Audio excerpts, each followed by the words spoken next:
fire. You know, I don't know the answer. I just don't know.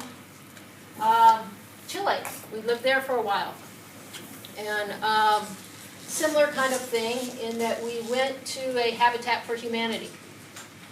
And Habitat, if you're familiar with that organization, it's the neighborhood that they go to, the people living in the neighborhood, they're the ones who decide which family in the neighborhood is in most need. And then they all, as a neighborhood, they vote as to who gets this house. And so this family, we go there. There were probably about 12 of us teachers who all went one year. And it was in the northern part of Chile, not far from the Atacama Desert. And it's very rocky, very hilly, and that there. And the ground, because it is close to the desert, it's kind of hard to dig in. So we go there, and there's this family, and they have their, you know, the cows and the chickens and everything live in the house with them, so that nobody will steal them. They have just a dirt floor and all that. It's just in Chile, they refer to it as tetra houses. You know when you go to the City Mart and you buy the boxes of the juice and the milk and that? In Chile they refer to those as Tetra Paks. And to recycle those, and we did this at the school all the time, nobody ever threw their juice boxes away or anything. You'd put them in the recycling bin, and the company would come and they pull them apart and wash them, and then you could use those to build houses with. And they were quite sturdy and would help keep the rain out and all that. So there were a lot of Tetra houses around there. Our job was to dig the foundation so that they could pour the concrete to build the house on top of it. But there were no tools. There were no shovels or anything like that. There was a mallet. You know, when I say mallet, you know what I mean by mallet? It's like a hammer on steroids. And it has this big rubber end to it. But every time you would try to use it, the end of it would fall off. So there was no way to really tape it on or anything like that. So they had no tools.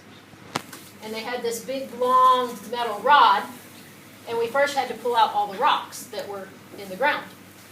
Now that's hard work, especially when their rocks are like this big. And you don't know how far they are in the ground. So you just got to keep digging and digging and digging until you get to the bottom of the rock, and so that then you can pull it out. But all we had were these long metal sticks. So we're standing there, and you just keep hitting the ground, and it's a very slow process. And every now and then you hit part of the rock, but it's slow, slow, slow. So again, all of us Westerners who are used to having efficient ways and quick ways of getting things done, we stop and we're standing, we're talking about, well, what else can we do? Can we go to the store? Can we get a jackhammer to break up these rocks to make it easier? And the whole time we're standing there chit-chatting, the guy who we're building the house for, he sits down, and he sits down, and he's got the rock is right here, and so here he is, you know, and he's got that mallet that doesn't work, and he's got a railroad spike.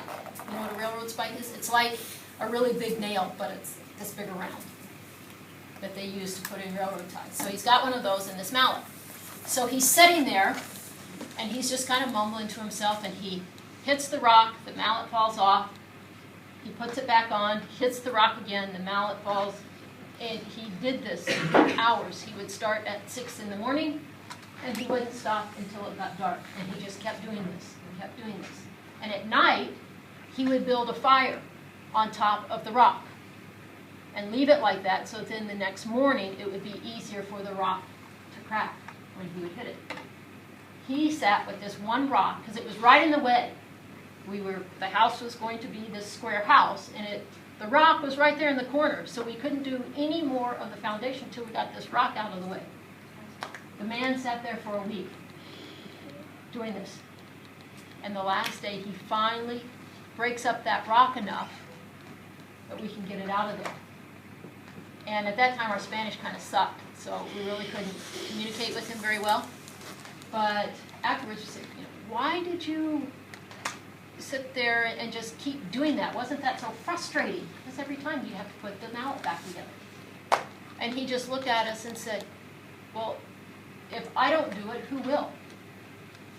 I have to have a home for my family. And if I don't do it, who will? And then we felt like real idiots because we wasted our time trying to figure out the easy way to do it rather than just getting down there and doing it and getting the job taken care of. And they had nothing really in their house, but they were so happy that there were people there to help them build this house. They would invite us in for lunch. And you know that they didn't have enough money to feed all of us, make a meal for us. So everybody else in the neighborhood would bring the food. And we would share plates. The 12 of us, because they didn't have enough plates or silverware for everybody. So we would take turns eating, and we just kept using the same plate. Oh, they had, I think, 3 plates. And we just kept using the same plates over and over and the same silverware, which I guess is not very hygienic. But we didn't want them to feel bad, that there was no way all 12 of us were going to fit inside their little Tetra house. And there was no way they would be able to give us all a plate to eat off of, nor there was no way they were ever going to have enough food to feed that many people every day. So we would all eat in shifts, and we would agree ahead of time, okay, who was going to eat first that day, and who would eat last, and who kind of then, in the course of that, wouldn't eat. You know, we would put something in our backpack, and that's what we would eat for that day, so that they wouldn't know and wouldn't have to feel bad about it or anything like that. But I learned more from that man, sitting there watching him hit that rock for a week and talk about perseverance and never giving up. I was just amazed. He's my role model. And finally then, about 4 months later, the Habitat people, they sent us a picture, the house was done.